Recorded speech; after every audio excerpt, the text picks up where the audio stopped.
dirais qu'il n'y a pas d'œuvres d'art qui, au départ, aient été conçues pour le musée. Elles viennent de tombeaux, d'églises, de temples, de collections privées, et donc maintenant elles viennent de la rue. La rue est la plus belle scène du monde. Si l'art peut aller à la rencontre des gens, c'est encore mieux. Je présente la grande histoire de l'art en manière contemporaine.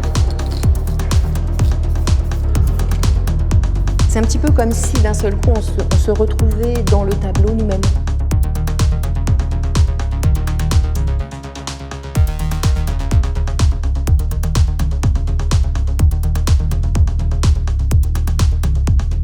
C'est ça vraiment que j'aime, c'est-à-dire recréer une nouvelle équation, mais finalement avec les mêmes éléments. C'est une machine à émotion extraordinaire, le Louvre.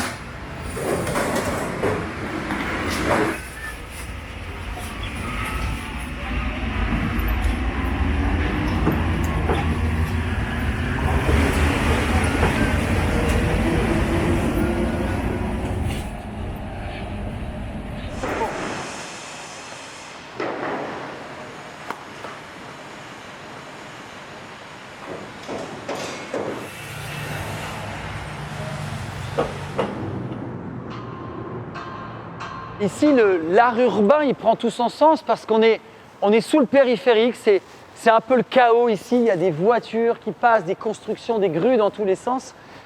Et dans ce chaos, c'est là aussi que les artistes viennent s'exprimer.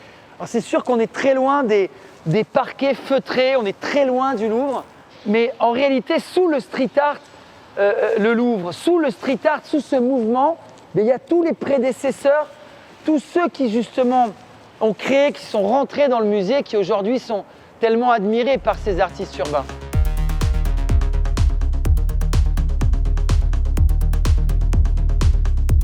Ça représente un temple de la peinture, donc un endroit où, alors qui bien sûr sacré dans le sens où c'est plutôt un endroit où l'on expose des œuvres qui ont été donc consacrées par l'histoire, par les historiens, les critiques d'art.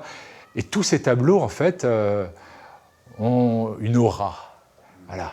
Et alors, quand on a tant de tableaux dans un musée, tant d'auras qui s'entremêlent, on se retrouve de temps à autre seul avec ces tableaux, et là, il y a des émotions qui arrivent. Donc, c'est une machine à émotion extraordinaire.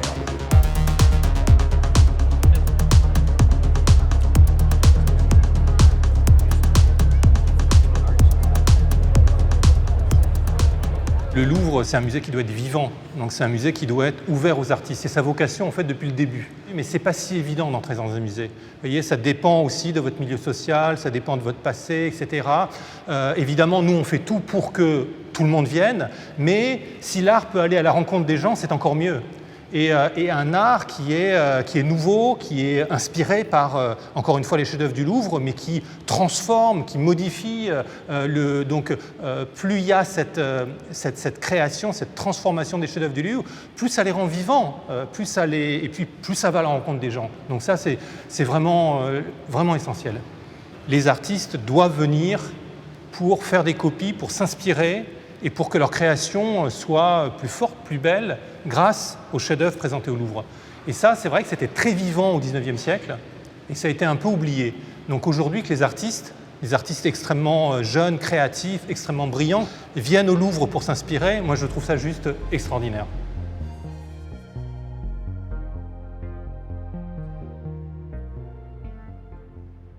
Ce que j'avais en tête, c'était plutôt ce que je fais un petit peu d'habitude, c'est-à-dire partir d'une figure féminine ou masculine plus rarement, mais j'étais pas du tout partie pour le choix que j'ai fait en fait.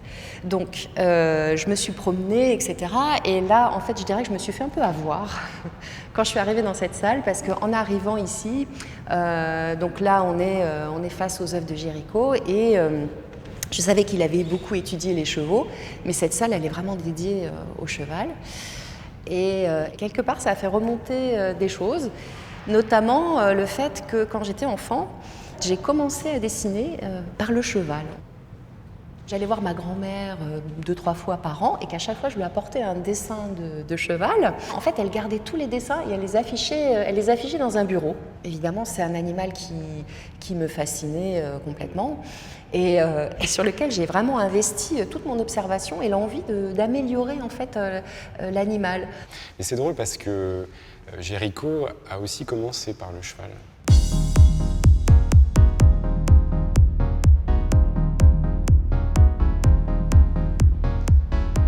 Comme j'ai l'habitude de reprendre les figures et de les faire à taille réelle, automatiquement, je me suis un petit peu projetée sur le motif que j'allais choisir et ce que ça pouvait rendre.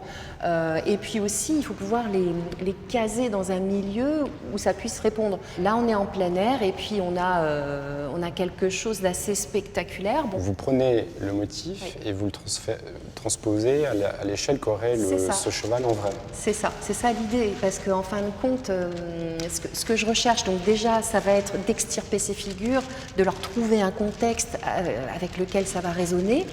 Et bon, il y a un côté spectaculaire aussi dans le fait de les refaire à taille réelle. C'est un petit peu comme si d'un seul coup on se retrouvait dans le tableau nous-mêmes, en fin de compte. Et puis il y a l'aspect trompe-l'œil aussi, puisque j'essaye de donner une facture. En fait, je m'inspire beaucoup du classique parce qu'il y a le côté réaliste.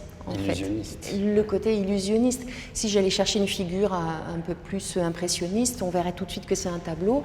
Là, l'idée, c'est vraiment de jouer sur le trompe-l'œil et d'avoir l'impression d'être en face de la figure. Alors que pour ça, là, vous serez dans un tunnel, c'est ça? Enfin, en tout alors, cas... c'est sous un pont d'une autoroute. Oui. Et donc, c'est du béton. Il y a du tag aussi, ben voilà, c'est un peu froid. Il y a un côté... Puis c'est la vitesse. Voilà, il y a l'idée de la vitesse et du véhicule. Mais en fait, quand on passe, voilà, on a en parallèle une course de chevaux. D'un seul coup, on est téléporté ailleurs. Oui, les époques se télescopent et se croisent. C'est ça, exactement. Alors, ça tombe bien que, justement, cette œuvre soit utilisée pour une nouvelle vocation en plein air. Ce qui a intéressé Géricault, c'est à la fois le fait de représenter des chevaux en très grande vitesse et puis aussi dans un cadre beaucoup plus ouvert. On n'est plus dans les écuries avec cette étude très patiente de l'anatomie des chevaux, mais là, c'est le cheval dans son développement d'énergie maximale dans une course, le derby d'Epsom, qui est la course la plus célèbre qui est la plus populaire d'Angleterre. C'est une recréation de l'événement à sa sauce, à sa manière. Et notamment aussi en prenant des libertés avec la vérité anatomique, parce que... On est d'accord. On est d'accord, hein, on sait très bien que quand un cheval court, les chevaux ne peuvent jamais avoir les 4 sabots en l'air dans cette position-là, c'est-à-dire les 2 jambes avant projetées et les 2 jambes arrière. Voilà. Il veut évoquer l'élancement, la vitesse. Voilà, enfin, c'est la liberté aussi de création de l'artiste qui prend ses aises.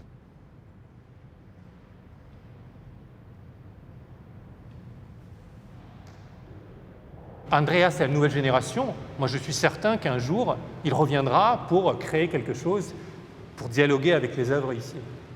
C'est un lieu fondamental pour mon travail.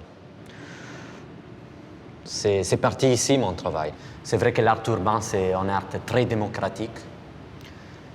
C'est vrai que des fois, les publics ils regardent cette chambre, ils pensent qu'elles ne sont pas démocratiques, des fois.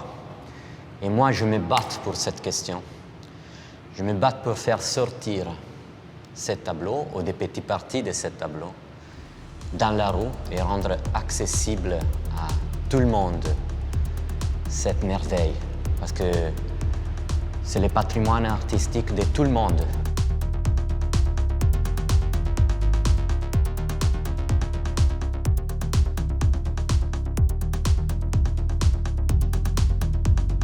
Cette chambre, il y a des siècles exceptionnels de peinture, des talents incroyables. Qu'est-ce qui t'a justement accroché chez le nain et pourquoi ce tableau? Mais ce tableau, je vais passer un après-midi sur l'ordi à regarder tout l'archive du Louvre et je suis tombé sur ça. Je suis tombé sur la lumière, surtout. J'adore cette période. J'adore l'obscurité, les bouchons comme ça. J'adore les visages avec la lumière à gauche ou à droite. Et je suis tombé sur cet visage. Je pense que c'est le protagoniste de le tableau. Et il a des yeux très intéressants parce que c'est curieux son visage. Il te pose des questions. Ouais. Et c'est très petit en plus. J'adore travailler sur des petits détails. Les nains, ils ont fasciné par le regard des personnages. Ils captent, ils fascinent, ils arrêtent le spectateur par cette qualité de regard. On disait amateur de regard, donc je ne suis pas étonné que toi aussi tu aies été hypnotisé par le regard de... Oui, ça pour moi c'est l'ancienneté cinématographique. Ouais. C'est ça. Et le fait de prendre cet artiste qui est absolument fascinant et de le sortir, de le faire connaître, je trouve que c'est génial. Merci.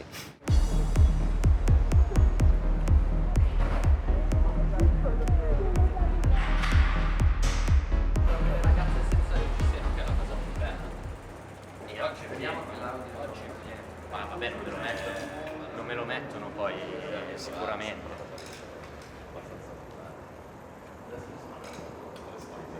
C'est pas en copie, c'est en traduction.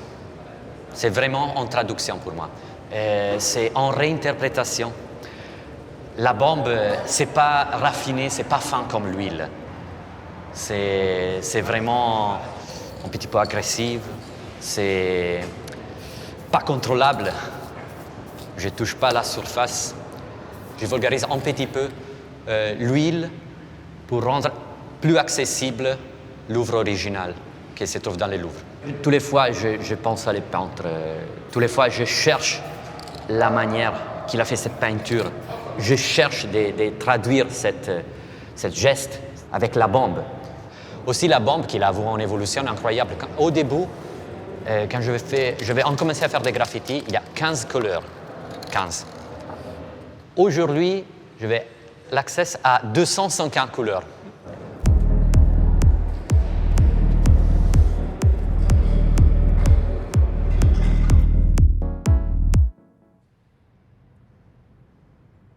J'ai un rapport au Louvre et à l'art classique qui me fait vraiment penser à mon grand-père, qui était peintre classique, ultra classique. Quand je commence l'approche d'un tableau classique, j'adore imaginer son hors-champ ou son hors-scène. Vu que je viens du théâtre, en fait, ça me fait vraiment penser à ça. Et après, j'aime particulièrement tout ce qui est composition florale, nature morte, etc. Parce que ça se rapproche vraiment beaucoup de l'esthétique que j'aime moi, c'est-à-dire coller des temporalités, des matières, des choses qui ne sont pas censées se réunir dans un tableau et leur faire finalement narrer quelque chose qui n'était pas à la base prévu. Il y a finalement une vraie logique entre ces tableaux ultra classiques et ma démarche.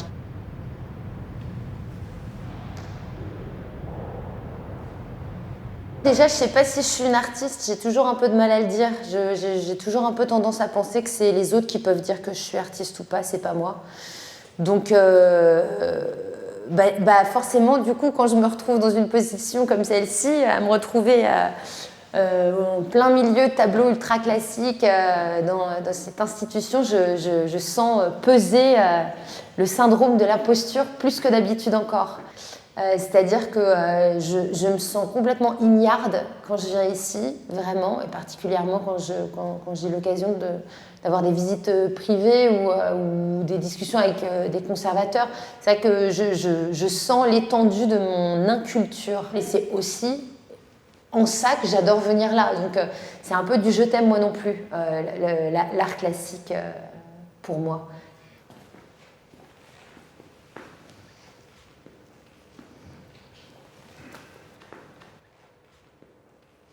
Ce qui me parle, c'est la coexistence dans le même espace de la vie et de la mort, concrètement. Obscurité, lumière, et en fait tout le paradoxe qu'il y a là-dedans et qui, moi, clairement me ressemble. J'essaye toujours de ponctionner des éléments précis, de tableaux classiques ou de gravures ou de dessins ou de choses que j'utilise, comme des détails finalement pour vraiment les mettre en lumière. En fait, j'ai quand même un amour des toutes petites choses.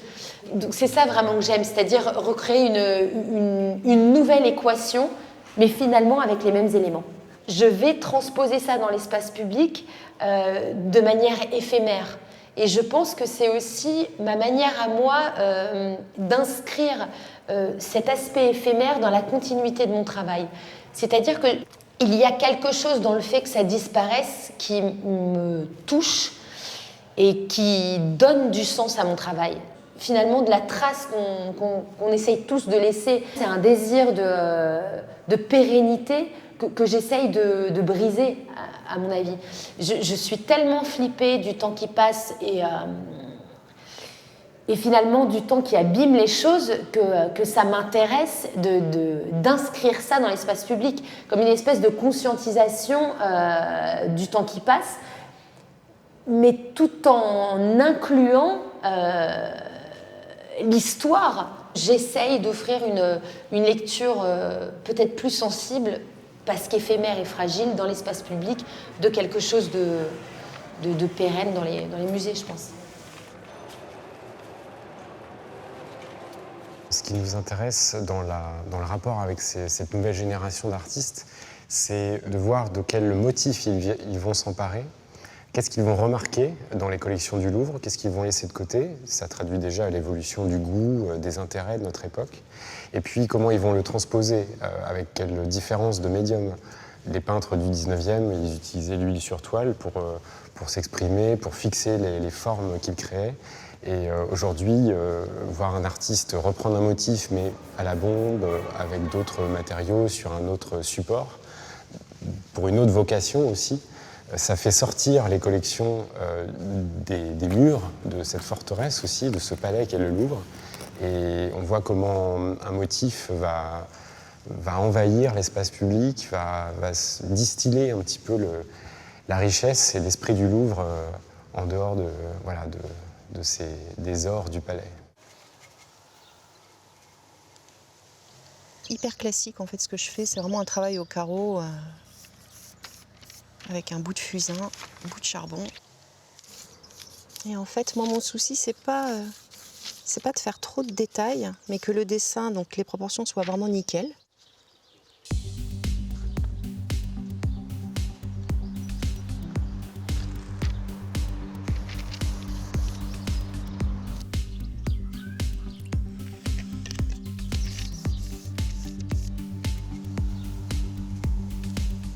Donc c'est l'étape où je pose le trait, éventuellement je rectifie un petit peu.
Là où je pense vraiment à Géricault, c'est plutôt quand je peins les détails, notamment les yeux, toutes ces parties-là, là, quand vraiment je regarde, il faut que j'arrive à faire passer la transpiration, il faut que j'arrive à faire passer le côté effrayé, etc. C'est sur ces détails-là parce que c'est là que ça se joue, en fait.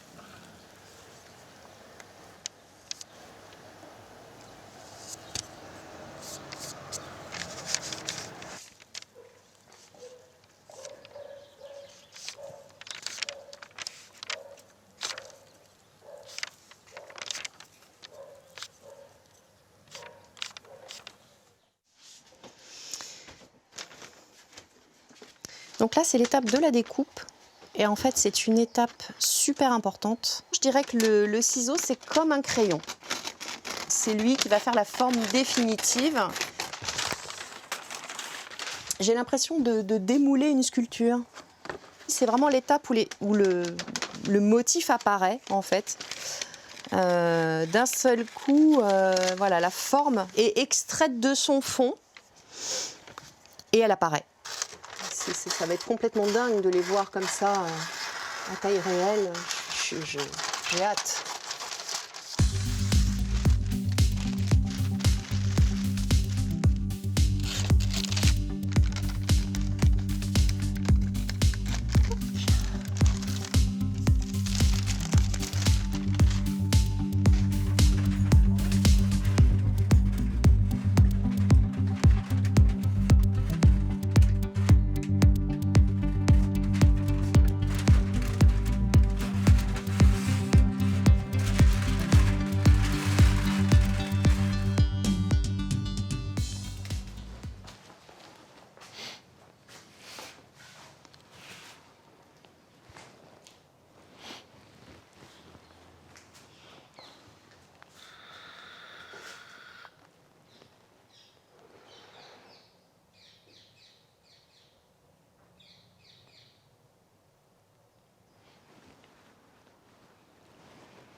Je me suis rendu au Louvre, je pense, la première fois à l'âge de 17 ou 18 ans.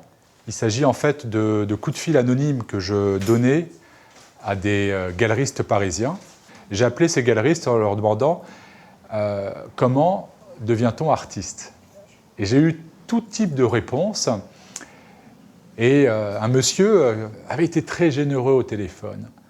Et il m'avait vivement encouragé à aller voir les peintures du musée d'Orsay, du Jeu de Paume, du Louvre.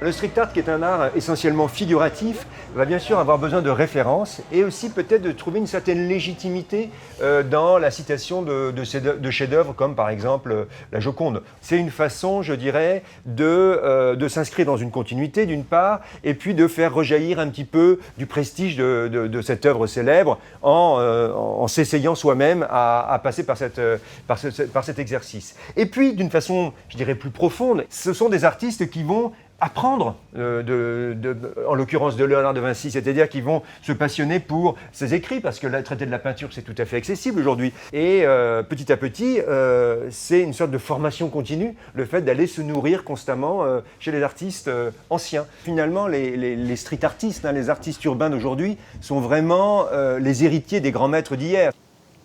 J'ai déjà travaillé sur la Joconde. Et cette Joconde, je l'avais installée avec un sac à main. J'avais donc fait un moulage et puis réalisé un bronze en apposant le monogramme de Léonard de Vinci. Qu'on pourrait percevoir comme étant le monogramme de Dior ou le monogramme de Louis Vuitton, mais qui en fait est un LDV et qui est le monogramme de Léonard de Vinci, Leonardo da Vinci, qu'il a créé en 1478, mais dont s'est inspirée la célèbre marque pour faire son propre monogramme, Louis Vuitton. Il y a un jeu là qui s'opère d'original et de copie entre la marque et le monogramme du peintre. Qu'est-ce qui est de la main de l'artiste, hormis la conception, hormis l'idée, le concept finalement. Alors c'est justement toute une mise en abîme sur cette idée de copie et d'original. Cette histoire de mise en abîme, elle est intéressante parce qu'au fond, c'est un monogramme qui est celui de Léonard, qui va sur un sac qui est celui de Vuitton, mais qui est une contrefaçon de sac Vuitton. Or, ce monogramme a justement été créé pour lutter contre les contrefaçons. Et la contrefaçon, en quelque sorte, elle est aussi dans la copie de cette Joconde qui est faite de la main d'un copiste. Vous voyez qu'il y a tout un rapport comme ça d'emboîtement qui nous montre que c'est l'histoire de l'art, faite d'inspiration, de référence et finalement aussi d'emprise et de signature. Mona Lisa, j'ai travaillé déjà avec elle. Alors là, ce qui est intéressant du coup, c'est de passer donc de l'autre côté de la salle et de travailler sur ce tableau si grand.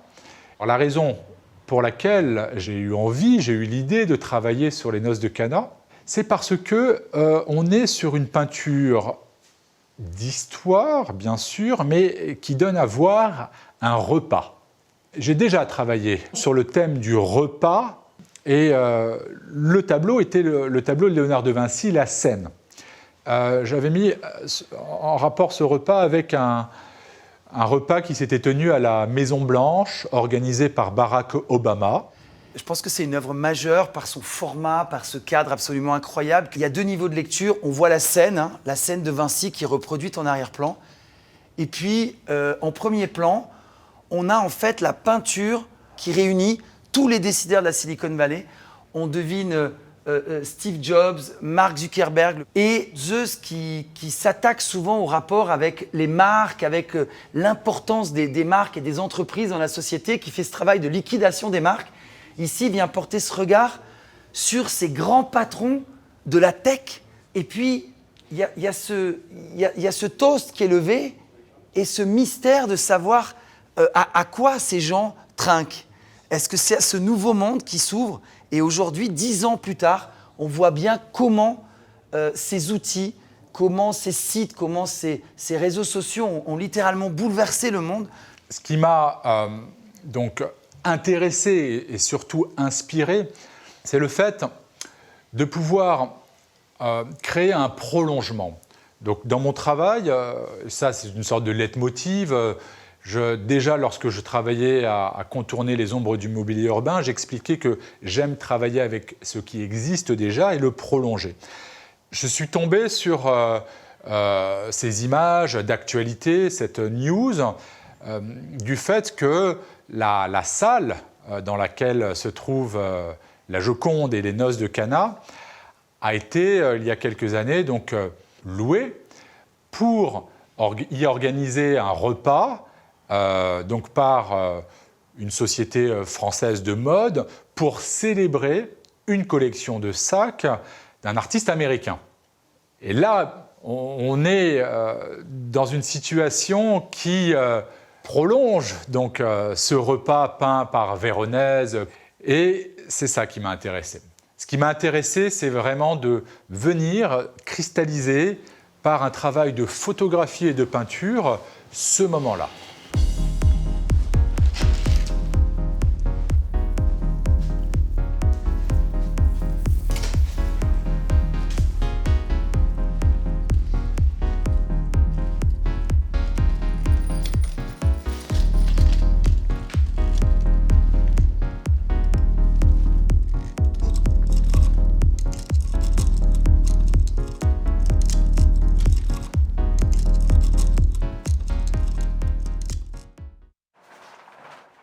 Il y a quand même toujours un aspect art classique dans ce que je fais, évidemment. J'utilise quand même toujours des œuvres, des gravures classiques, etc., qui sont des réinterprétations de tableaux classiques, des gravures d'époque. Et donc, alors après, j'ai plus choisi l'identité du Louvre en tant qu'entité plutôt que de choisir une pièce en particulier. Je l'ai mise de manière nominale dans la phrase que je l'ai écrite. En fait, mon travail est toujours articulé entre l'image et du texte. Et là, en fait, j'ai fait un petit jeu de mots justement avec le mot Louvre. C'est vraiment un travail et d'image, et de dialogue de matière, et de texte. La notion de dialogue, dans mon travail, c'est carrément un fil rouge, quoi. Je trouve ça quand même hyper intéressant et impactant, forcément, d'essayer de faire en sorte que les gens puissent comprendre. C'est pas un dialogue entre moi et moi-même. Et du coup, je fais en anglais quand je connais pas la langue du pays. Il m'arrive même de faire traduire des textes quand je sais pas. Ouais, c'est une belle pièce, 40 mètres sur 4 mètres de haut. Ouais. J'aime bien les grosses pièces parce que Vu que je fais que de l'éphémère, ça finit toujours par partir et ce qu'il en reste finalement, c'est que le souvenir. Et c'est vrai qu'en faisant des grosses pièces, le souvenir est un peu plus présent que quand tu fais du petit. Mais en fait, ce que j'adore, c'est quand je découpe comme ça, je ne comprends rien à ce que j'ai fait. Chaque fragment, peut-être éventuellement seul, ne veut rien dire. Et en fait, quand les bandes commencent à s'associer, je suis toujours dans le doute, mais en tout cas, je vois que ça veut dire quelque chose. Et en fait, toute la difficulté, c'est justement de lui faire dire beaucoup de choses en peu de mots.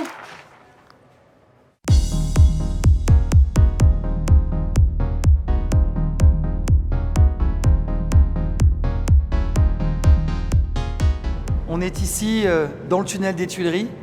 On est en plein cœur de Paris, entre le Pont-Neuf, le Jardin des Tuileries, la place de la Concorde. Et ce qu'il y a de fascinant ici, c'est qu'on est littéralement sous le Louvre. L'idée, c'était vraiment d'amener de l'art dans la ville, de créer une galerie gratuite, un parcours artistique accessible à tous. Et ce que j'aime en particulier, c'est la façon, par exemple, dont Andrea Ravomattoni, il a de refaire vivre ces artistes d'avant, de les refaire vivre dans l'histoire d'aujourd'hui, de les ramener dans l'espace urbain. Ça me plaît beaucoup cette idée, cette filiation, parce que voilà, sous le Louvre, eh bien, il y a du street art, littéralement. Aujourd'hui, il se parle de street art, mais la street art, c'est le graffiti. Ils sont un des plus grands mouvements de l'art. Des fois, c'est illégal, des fois, c'est légal. Et c'est fondamental le rapport avec la rue, le rapport avec le public. Faire de l'art public, faire de la street art, il veut dire que c'est de l'art pour tout le monde. L'art vandale, le graffiti, c'est mon début. C'est une question très, très importante dans ma vie. Je vais commencer à 14 ans à faire de graffiti en Italie, au nord de l'Italie. Je suis la 3e génération de graffeurs italiens. C'était en partie très important. J'ai fait plus de 15 années à faire ça. Je suis très lié à le monde de l'hip-hop, que c'est très important pour le monde des graffitis. Il y a le rap, la breakdance, le DJing et le graffiti. Mais après, je vais étudier à l'école des beaux-arts. Je vais étudier beaucoup l'histoire de l'art. Je vais étudier beaucoup les grands maîtres. Et je suis tombée amoureuse de ça. Et après, je vais choisir de mélanger les deux choses. Et moi, je fais sortir les tableaux dans les institutions muséales. Je les mets dans la rue. Et je crée des ponts avec tout le monde. Je veux recréer un contact avec les patrimoines artistiques. Et avec un média complètement différent, parce que moi, j'utilise la bombe. Avec mon projet, je vais choisir de faire des agrandissements énormes, de taille de 40 mètres, de taille de 30 mètres. Les dimensions, ils changent complètement. Les rapports avec les matériaux, avec l'ouvre, ils changent complètement dans l'original. Complètement. Avec l'huile, avec la peinture, avec les pinceaux, tu peux mélanger toutes les couleurs. Avec la bombe, ce n'est pas possible de faire ça, parce que je ne peux pas mélanger les couleurs vraiment. Je devais faire des sovrappositions. C'est comme des micro-pointillismes. Et aussi la taille. Et quand la taille c'est très très grand, je ne devais pas entrer dans les détails. Je devais être plus flou possible. Parce que les détails, ils devaient sortir quand le spectateur, il recule, il regarde l'œuvre à 10 mètres, 20 mètres, 30 mètres.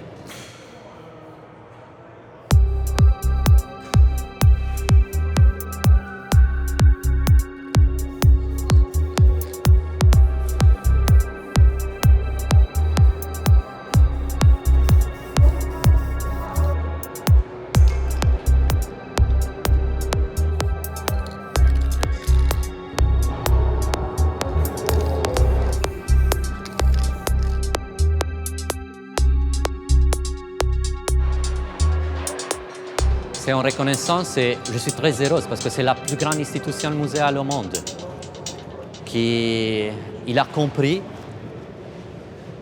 que la street art, c'est de l'art contemporain. Et on peut créer des ponts, on peut créer un service aussi pour l'art ancien. Et quand je vais où la proposition, je dis waouh, c'est arrivé le temps pour faire ça.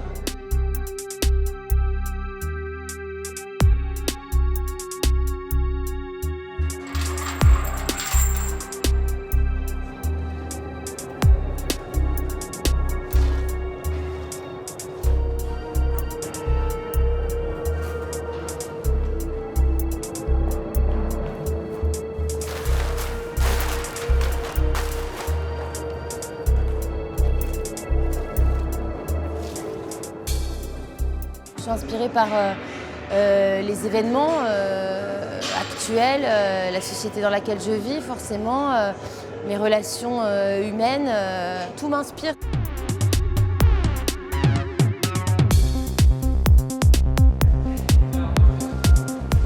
Je ne suis pas partie d'une œuvre en particulier, je suis partie plutôt de quelle est la mission du Louvre et quelle est la mission des musées en général. Et du coup, j'ai voulu faire un peu une espèce d'allégorie de ce que génère effectivement de regarder une œuvre d'art en fait.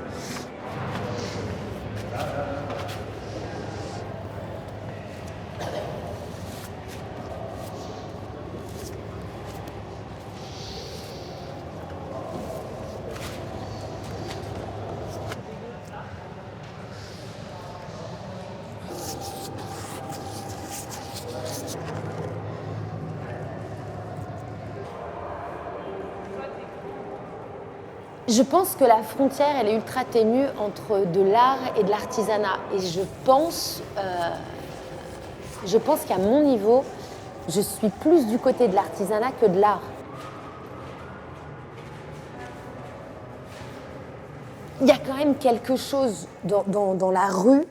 Enfin, voilà, c'est Shakespeare qui le disait, c'est pas nouveau, la rue est la plus belle scène du monde.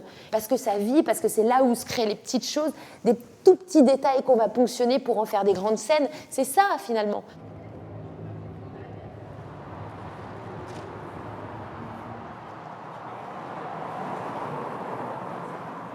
On va aller dans un endroit sur lequel on n'a pas du tout d'autorisation.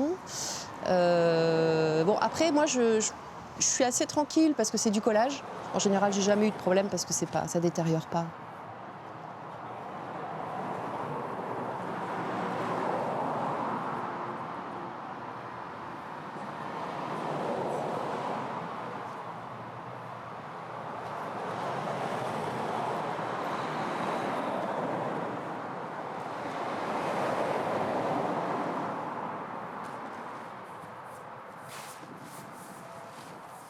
C'est un tableau qui, bon, un petit peu chez Géricault, on retrouve ça beaucoup. Il y a un poids, il y a un côté un peu comme ça lourd, un peu dramatique. Je l'associe vraiment aussi au véhicule, c'est-à-dire je vois les voitures passer, je vois le mouvement, je vais le coller dans le sens d'ailleurs de la route. C'est-à-dire que les chevaux vont vraiment aller dans le sens, je ne vais pas contrarier ça. Donc on aura le mouvement des voitures, on aura le mouvement des chevaux, on sera dedans, on sera dans un mélange d'époques, on sera... Il faut que ça fasse des étincelles en fait. Il faut que le contraste des époques, du lieu, etc. soit extrêmement perturbant ou voilà, que ça questionne beaucoup. Voilà. Je suis beaucoup à la recherche d'un contraste toujours et de quelque chose d'un peu sidérant. Moi-même, je veux être sidérée devant la scène.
C'est une expérience qui est boostée par énormément d'informations, puis un contexte inhabituel.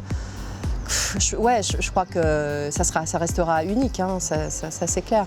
Ce qui me fascine toujours, c'est de voir comment on part d'ici et puis on termine au Louvre.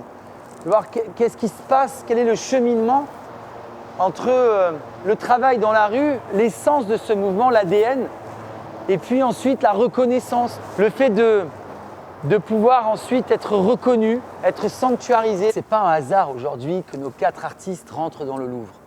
Le Louvre et le graffiti, c'est une très longue histoire. 1986, les travaux du Louvre, de la pyramide, et tout autour du Louvre, des palissades. C'est un des berceaux du graffiti. Ces palissades du Louvre, c'est mythique dans le mouvement. Des graffeurs, des artistes les investissent pendant de longs mois. Ça, c'est la première rencontre entre le graffiti et le Louvre. 1er mai 1991, la station de métro Louvre-Rivoli est saccagée par des graffeurs, par des vandales. Ça, c'est un autre revers de l'histoire.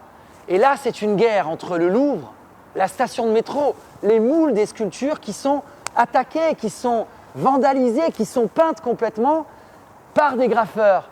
Il y a eu toujours une histoire entre le Louvre et ce mouvement, une guerre. Et puis aujourd'hui, on a des artistes, on est dans la 3e, 4e génération, qui vont rentrer dans le Louvre. On voit comment le Louvre, en fait, aujourd'hui, intègre ce mouvement. Parce qu'enfin, il y a une compréhension des conservateurs que ce mouvement, ces artistes d'aujourd'hui, ce sont les mêmes. Quand on suit Nadège d'Auvergne, quand on suit Madame, ou Andrea Ravomatoni qui fait cette passerelle avec l'art ancien, qu'il ramène dans des friches comme ici, ça prend tout son sens. Donc ils ont leur place au Louvre. Je pense aussi à Zeus, le regard qu'il a sur l'institution, comment l'institution, elle va jouer avec les marques, comment elle va frotter, elle va se financer avec les marques. C'est très intéressant son travail, c'est un travail conceptuel. Il vient interroger. Qu'est-ce que c'est, quelle est la collusion aujourd'hui entre le capitalisme et l'institution ?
Du cadre, il y a un petit scotch avec les numéros romains, tu te rappelles? Ouais, tout à fait.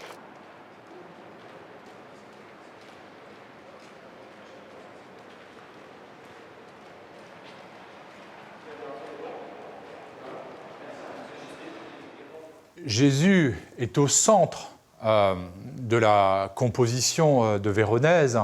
Le repas contemporain, bon, qui est au centre? S'agit-il du chef de l'entreprise? S'agit-il du sac à main? Je ne crois pas. Non, je pense que c'est l'artiste qui est au centre. C'est Jeff Koons. Mais alors, où est l'artiste? Eh bien, c'est peut-être l'artiste qui a pris cette photographie. C'est possible. Il est présent sans être visible. Et c'est vrai qu'en tant que peintre, je crois que c'est un peu la base. On a souvent l'envie, des fois même sans le savoir, de révéler l'invisible.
c'est un artiste, Zeus, qui est extrêmement intéressant parce qu'il vient défier la publicité, la question des marques, l'omniprésence de la publicité dans notre société, dans l'espace urbain. Qu'est-ce que ça dit de notre société? La collusion des marques avec les institutions. C'est un travail conceptuel. Le street art, c'est de l'art, tout simplement. Il y a toutes les techniques possibles, toutes les esthétiques. C'est un mouvement qui n'est pas enfermé dans une esthétique, qui aborde toutes les esthétiques. C'est le grand mouvement de ce début du XXIe siècle. Dans le travail des 4 artistes qu'on a suivis, ce qu'il y a d'intéressant, c'est qu'on brosse toutes les techniques de ce mouvement. Une grande partie, en tout cas. On a le travail de Nadège d'Auvergne, à l'image d'un Ernest Pignon-Ernest, qui fait un travail préparatoire en atelier. Elle prépare son œuvre sur support, sur papier, puis elle vient le coller in situ, dans un endroit un peu comme ici d'ailleurs, sous un périphérique, sous un pont ou dans un espace urbain. Andrea Ravomattoni, c'est très différent. Lui, il va s'inspirer de grands maîtres anciens, souvent intervenus dans la ville où il est. Et lui, il va venir, finalement, c'est un extraordinaire copiste. Il va venir ramener la beauté, le génie ancien dans un espace urbain, l'offrir au plus grand monde. Il n'y a plus besoin d'aller franchir la porte du musée. On est là, on marche et on tombe sur un Caravage. Madame, elle vient du théâtre, c'est un univers baroque. Elle s'inspire de toute une iconographie des années 20, des années 30, du début du XXe siècle. Elle a des centaines d'ouvrages. Elle va partir d'images anciennes, elle va les recomposer, ces images, et venir nous parler, venir nous dire des choses, toujours avec poésie, venir nous raconter une narration. Vous voyez comment on a brossé avec ces 4 artistes des techniques, des médiums différents. Sous le street art, il y a le Louvre.